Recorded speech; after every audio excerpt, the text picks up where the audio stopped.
Nguyên, một mảnh đất trù phú được thiên nhiên ban tặng rất nhiều sản vật, danh lam thắng cảnh nổi tiếng và cả những nét văn hóa dân tộc rất đặc trưng, bao gồm 5 tỉnh Đắk Lắk, Đắk Nông, Gia Lai, Kon Tum và Lâm Đồng.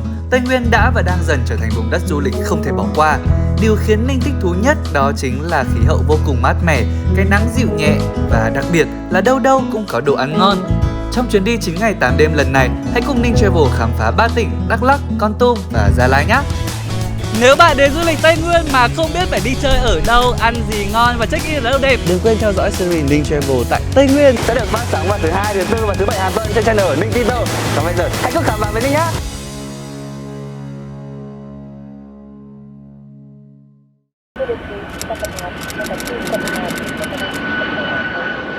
Hello mọi người, ngày hôm nay thì mình sẽ có một chuyến đi. Trời ơi, lâu lắm rồi không bay đi đâu cả. Và chúng ta sẽ cùng nhau lên Tây Nguyên. Trước đây thì mình luôn nghĩ rằng Tây Nguyên là một cái tỉnh rất là chán, chả có cái gì cả. Nhưng mà thật ra thì nó cũng có khá là hello me. Thật ra thì khi mà tìm hiểu về nó thì mình cảm thấy là có rất là nhiều thứ hay ho, mới mẻ, đặc biệt là ẩm thực trên đấy. Nên là ngày hôm nay đoàn chúng mình đã quyết định là sẽ vượt dịch lên Tây Nguyên một chuyến đi 9 ngày 8 đêm để chúng mình có thể cùng nhau vui chơi, trò chuyện. Và bây giờ thì sớm quá nên là đây là một bát phở gà. Còn đây là các thành viên trong đoàn, đây là Quang, đây là anh Minh, đây là Ánh. Còn chị Mì ngồi bên kia lúc nãy mọi người nhìn thấy rồi.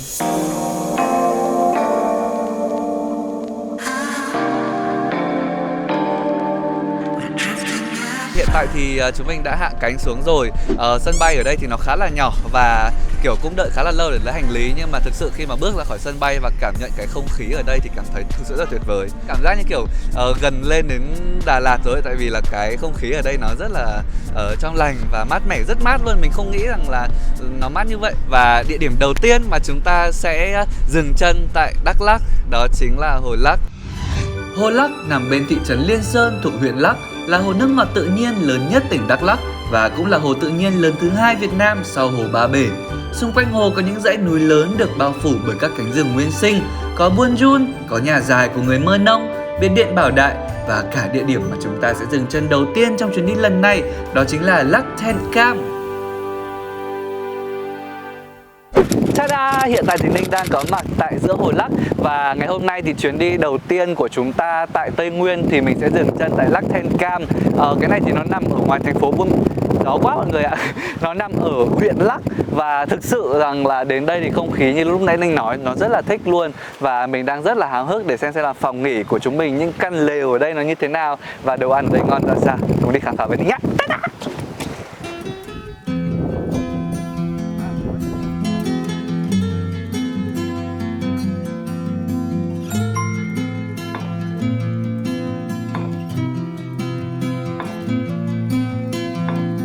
Nào, xin mời mọi người nhé, đói quá rồi.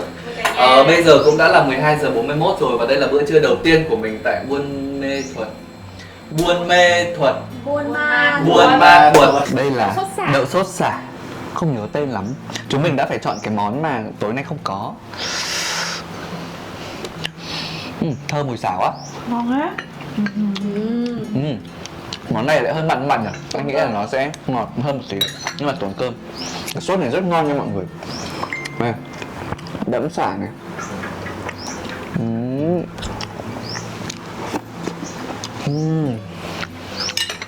Xì cơm. Vậy chấm bò lá lốt. Cái này Đây như kiểu trao. Đây, chấm cái này chấm bò lá lốt. Trao. nó là bơ đậu phộng. Ăn Đây. Các bạn thấy không? Nhìn nó rất là đặc luôn ấy. Ngon nhá. Nên ăn bò thử đi. Ngon lắm nhá. Ngon ngậy. Hơi béo béo một chút.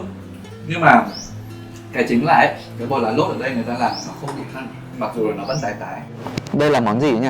cá lăng nướng. Cá lăng nướng đây, cho mình một miếng. Ăn ra không? Có. Đây mọi người ơi. Đây, thế là cả cái miếng da này luôn. Cái rất chắc chắn. Đây, cho Ánh một miếng. Ôi, vì được miếng to quá. Ok, đến mình. Cá lăng nướng, trong đây cũng có một chút xả này. Cái này chắc không trứng gì đâu nhỉ? Thơm. Không có xương à? Ngon thế nhở?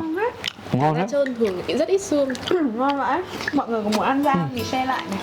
Nhưng mà món này ăn không thì sẽ hơi kiểu hơi nhiều dầu. Ăn với cơm ngon. Thật ra mọi người để ý là vị ở đây nó không khác gì vị mình ăn ở dưới Hà Nội không? Khác không bác? Chưa thấy khác. Đấy, chưa thấy khác. Không khác một tí nào nữa các bạn. Nghĩ là có vẻ trộn sả. Da cá. Ở đây mọi người ăn gia vị có vẻ trộn sả. Một Thấy có miếng hai món sả rồi. da cá. Ăn không? Đấy, có những kiểu người không thích ăn da cá. Anh không biết ăn da cá. Em không thích cả da trơn. Giòn. Ngon quá.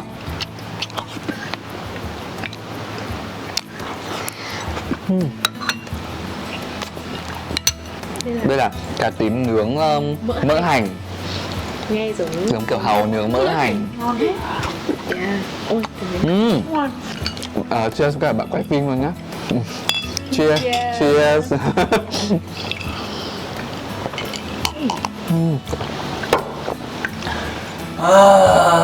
Đã quá.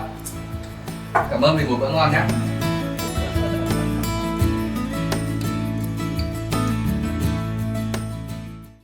Ta-da! Hiện tại thì Ninh đang ngồi trước cái nhà dài, chính là cái nhà hàng Ilac mà chúng mình đã ăn trưa nay, và cũng là ăn tối và cũng là ăn sáng luôn. Thì các bạn có thể thấy là nếu mà các bạn lên Tây Nguyên và đặc biệt là những ngôi nhà dài của người dân tộc Ede thì sẽ có hai cái thang ở này đằng trước, có thể là một hoặc hai, và đằng sau sẽ có thêm một cái nữa. Thì ở trên những cái thang gỗ như này, Ninh cảm thấy rằng từ những cái lúc mà Ninh đi ở Hà Nội ấy, có cái bảo tàng dân tộc học ấy, thì những cái thang này thường để rất là lâu và gỗ nó rất là chắc. Đó, thì ở bên này nó là một cái hình trăng khuyết ở trên một đôi bầu vú, thể hiện cho một cái sự gọi là thịnh vượng và mong muốn đầy đủ may mắn. Thì đấy là Ninh vừa mới xem qua trên mạng một tí. Còn bây giờ thì chúng mình sẽ tạm thời rời xa ngôi nhà dài này, đi xuống và chúng mình sẽ đi tìm một cái thác rất xinh ở đây. Bên này. Hả? Bên này á? Có biết gì đâu mà nói về bên này. Nói sai là chết, còn không biết nói bên này có đúng không.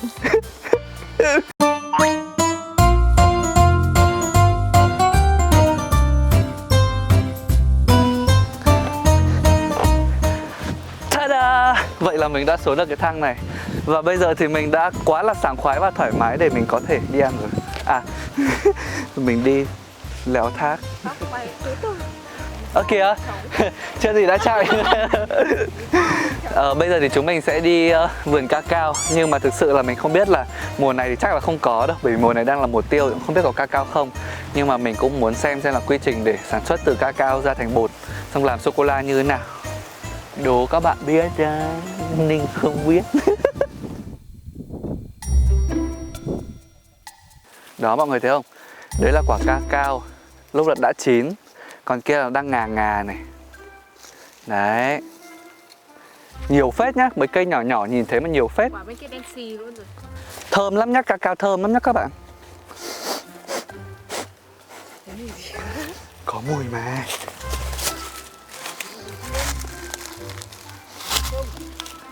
Không, em chả thấy có mùi gì cả. Thế nãy là mùi gì nhỉ? Mùi cỏ. Thế nãy là mùi gì nhỉ? Cái này sẽ được chám vào một cái câu là ở đây có rất là nhiều những cái hoạt động vui chơi ngoài trời thú vị.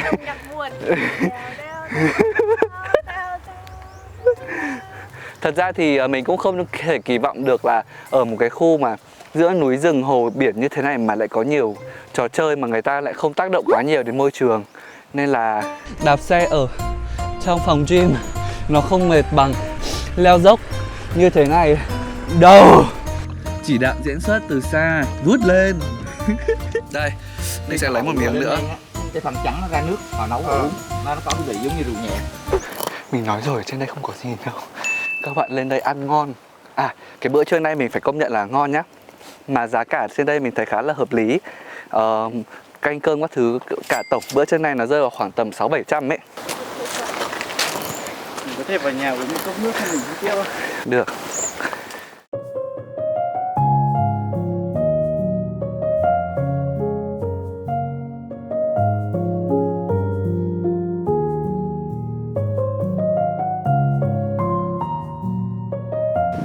Ui, Thực sự là ảnh đẹp dã man luôn mọi người ạ.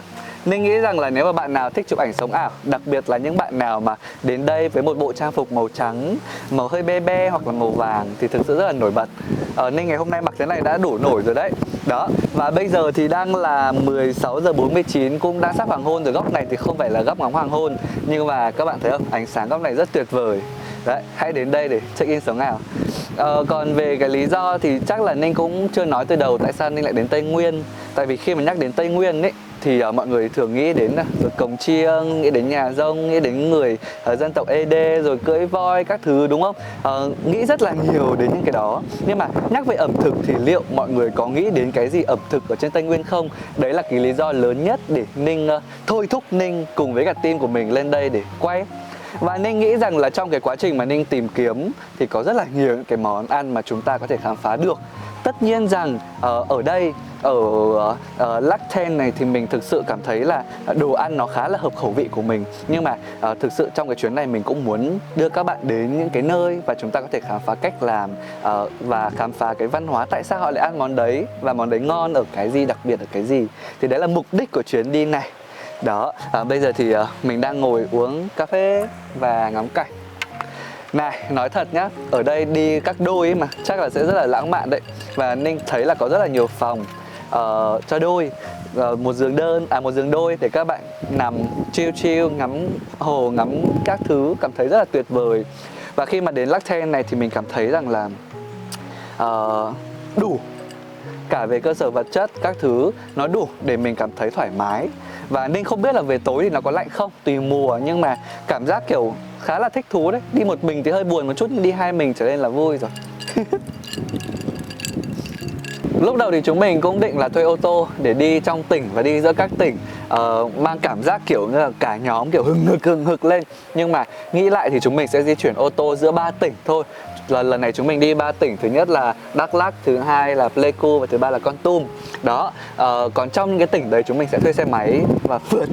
Lâu lắm rồi Ninh không có cảm giác phượt, Ninh chỉ có cảm giác kiểu mình đi du lịch nghỉ dưỡng rồi resort các thứ thôi. Còn lần này sẽ đi phượt, đặc biệt trên vùng núi như thế này thì xem nó như thế nào. Thực sự rất là thú vị. Còn ở Lac Thèn Cam này thì các bạn đến đây các bạn có thể tham khảo giá ở trên mạng. Tuy nhiên thì chúng mình đi theo combo, thì combo sẽ có luôn cả bữa sáng, bữa tối, tiền phòng. Và mình cảm thấy cái giá này khá là hợp lý, nó đâu đó rơi vào khoảng 850 một người. Thì thật ra cũng khá là ok, bao gồm cả thuyền đưa các bạn đi từ ngoài vào trong khu vực này nữa. Đấy, bao gồm cả tour đạp xe. Thì sáng mai chúng ta sẽ đi. Ninh rất háo hức không biết buổi tối ngày hôm nay chúng ta sẽ được ăn cái gì. Hãy cứ khám phá nhé. Bây giờ thì Ninh đi chụp thêm ảnh và ngắm hoàng hôn khuất sau núi đây.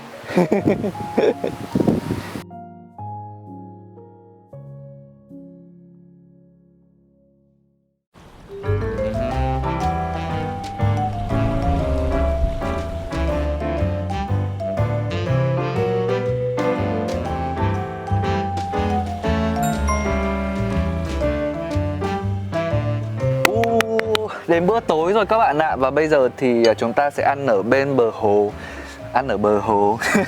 Tối nay thì đố chị Mì biết chúng ta có cái gì? Rau, rất nhiều rau. Ở đây có món rau muống xào tép rất là thơm, tép tỏi. Chúng ta sẽ có món chả cá thác lác.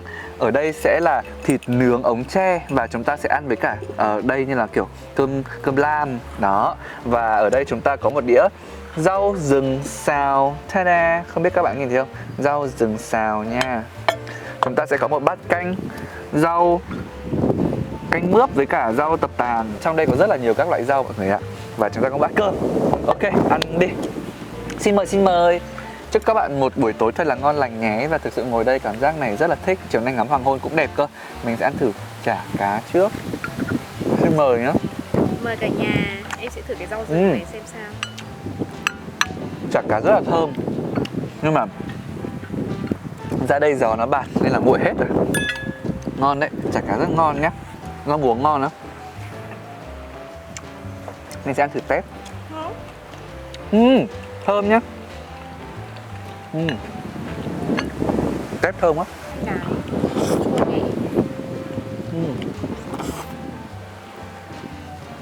Cũng ngon. Nó có nhiều vị, hơn một chút ngai ngái. Nhưng mà ngọt nhá, nhai vẫn có vị ngọt. Xong rồi một chút vị kiểu hết cỏ cây, cỏ ấy.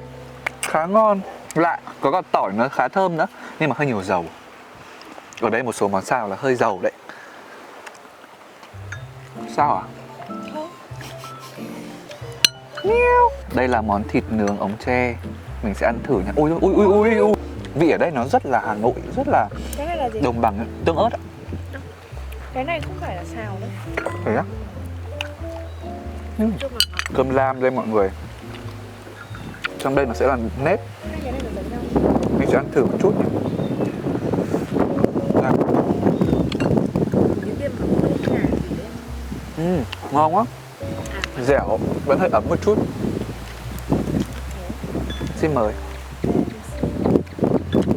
Bao lâu rồi mọi người không được ngồi ở bờ hồ, bờ biển thế này để ăn hả? Một 2 tháng. Thế à? Lần cuối đi Phú Quốc là gì? Nhỉ. Ôi, nhiều quá.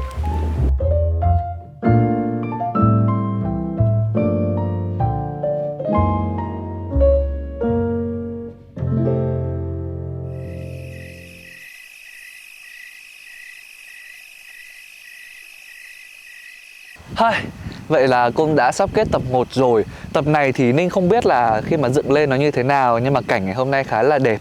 Và Ninh cảm thấy rằng nó sẽ nhẹ nhàng là tập đầu tiên để chúng ta chuẩn bị bước vào hành trình rất nhiều tập, chắc phải đến 10 tập ở Tây Nguyên thật là vui vẻ.